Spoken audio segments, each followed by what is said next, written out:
Did you know there is one proof coin before 1964 that actually has a Philadelphia P mint mark on it? It's the only proof, and only 27,600 of them were minted. So they are extremely rare.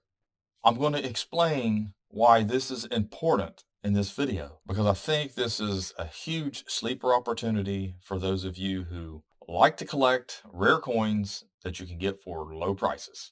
My name is Daniel, and you are watching Coin Help You. My website, Coin Help You Community, the link is in the description of this video, and it's in a pinned comment. If you go to the comments or you go to the description of this video, you can click on a link and go get help with your coins, ask questions, join our community. You can also join the channel and see membership videos and PortsmouthCoinShop.com. That is our website for the coin shop here at Portsmouth, Ohio. You can check out all the coins we have to offer there. So let's get into this. This is important information a lot of you might not know yet.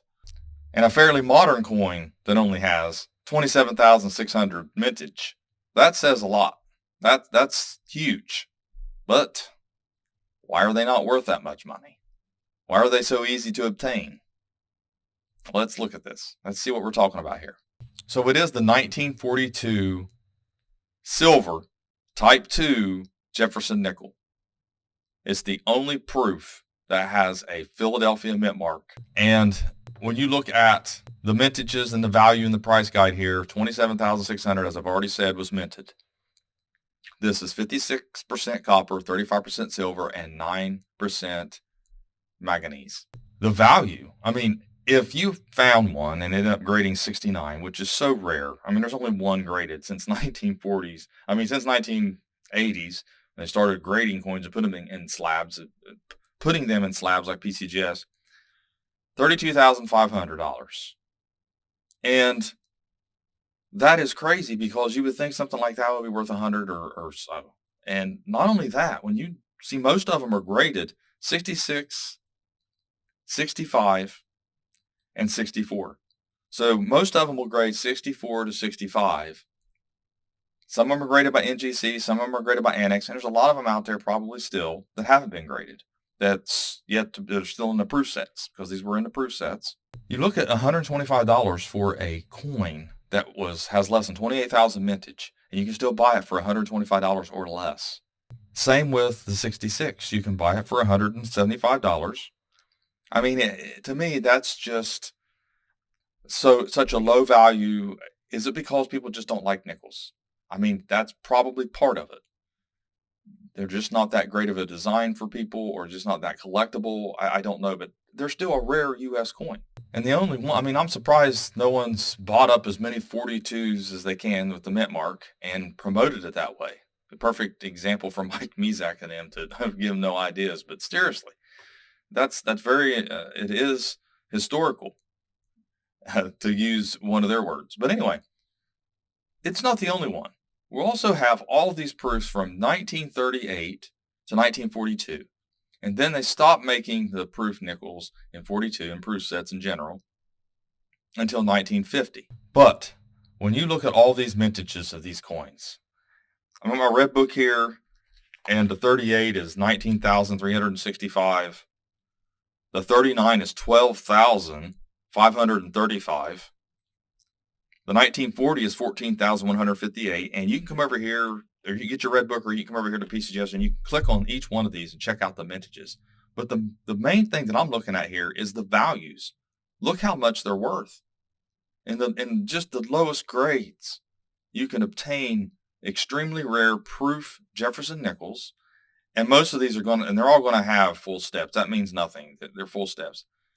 You can complete a proof Jefferson Nickel collection in the proofs for a very little amount of money. And it just amazes me. So you can have one of the most rare sets there is out there as far as mintage wise, survival rate wise, for a small amount of money. If it ever takes off, if Jefferson Nickels, the early ones, ever take off, they would really increase in value. But something's going to have to happen. And you would think that this would be it. The 1994 and the 1997, especially the 97, being a modern nickel, and they released them. The 1994 SMS was a mintage of $167,703. That's not extremely low of a mintage, but it is a low mintage considering how many billions they make of or hundreds of millions they make of the Jefferson Nickels. But it's still, the value's minimal in even the high grades. 42, 450. I know a lot of people argue, well, 167,703 are still available. And you're right. But so are the early proofs. But this one here, you would have thought would have sparked an interest in collecting Jefferson Nickels. This is 1997 SMS, 25,000 only. For a modern coin, that is extremely low. That's even lower than any of the Silver Eagles that were minted, the proofs.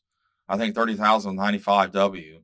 But anyway, it did not spark this huge increase. It did help Jefferson Nickel collectors, provide a little bit of a spark, but that spark has not continued. People don't realize it's 25,000 for a 97. And look at the prices. You have to have a 70 to even be worth $500, which I know $500 is a lot of money, but 160 and 69. So how many 69s can you buy and resubmit and see if you can get a 70? Maybe that's the way to do it. Maybe that's how you're supposed to do it. Buy all the 42 and 38s and 39s and proofs of the nickels and find them in the next highest grade and try to submit and resubmit them. Maybe that's it. But look at this. This is a 64 SMS. We don't even know how many there are. Basically, they're saying around maybe 28, 30, something like that, and they're all graded. Even in 68, it's 31,500, 23,000. I mean, people just don't seem to like the nickel.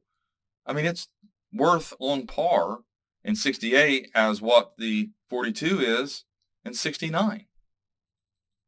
So that's very telling. No, most people know they can't get an SMS. I mean, you're going to have some money to get an SMS, even to find one when they come up to auction. Looking at all of this, and it's a very beautiful coin. All of these there are some re-engraved dies. That's the other thing. To even collect some of the proofs here, you can see some of the dies were re-engraved. You got a 51 double die. You've got the 40 over with the 38 reverse, FS 901.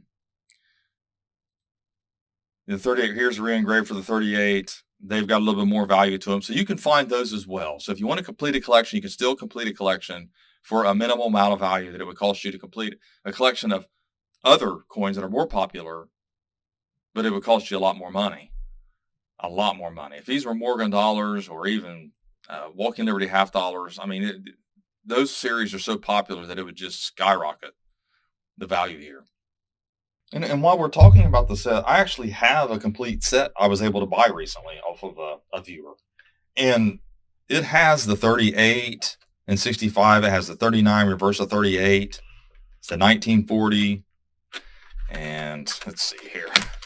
I'll take a set. And a bit of a reflection on that. But anyway, here you got the 42 silver that I was talking about. That actually has the P mint mark. No other proof has it. No other proof, for in proof sets or anything like that. You have some Silver Eagles that have a P mint mark on them that are proofs. But I'm talking about, just from 64 back. I just, I don't know. It's hard to believe. I mean, all this is low mintage coins right here. And it all actually goes all the way to 60. So you have even the 41 through, like I said, in the 50s, and then 53 all the way up to 61 here in the bottom, and then all the way to the 2020 in this one. And not only that, this set also has the other proofs, the clad proofs. Obviously not the SMS. I mean, that's just something you're just not going to find. But it has the 1994 Nat proof. That's the 100 and some thousand. And then you got the one that's 25,097 right here. They come in the coin and currency sets. But that's basically your matte. It's just really rare. I mean, I don't know what grade that is. Probably sent off for grading. You take my chances of getting a 70. Even a 69 is not too bad. So, I mean, what do you do? Do I keep the set? Do I sell it? I've not been in no hurry to sell it. I've probably had that set for 2 months now. I don't know, maybe a little bit longer. I don't know. But I just haven't decided really what to do. I like the idea of having those graded ones, the proofs, the early proofs. They are extremely rare. It'd be nice if they would increase in value one day, and if you were holding on to them, you could realize that value. I'm not saying they won't go up at all, but you would think they'd be worth a lot more. But like I said, it's not always about the mintages. It's not always about the rarity. It's not about the age. It is about the demand. And if there's a demand for them and it ever increases, they will go up in value. That's just how it works. And so there's one other thing I want to talk about, which is kind of odd. It says, and PCGS says it, and so does the Red Book, 19,365 1938 proofs, or is the mintage of the Jefferson Nickel 38. But when I go back to the listings for proof sets, only 8,045 were minted. So did these come out in special sets, other sets, or was you able just to order the proof nickel? I'm not really sure, but that's definitely a discrepancy for the Jefferson Nickel. At 39, it shows 8,796, and over here, the 39 proof says there's 12,535. So I'm not really sure why there's more than the proof sets, because they came in proof sets.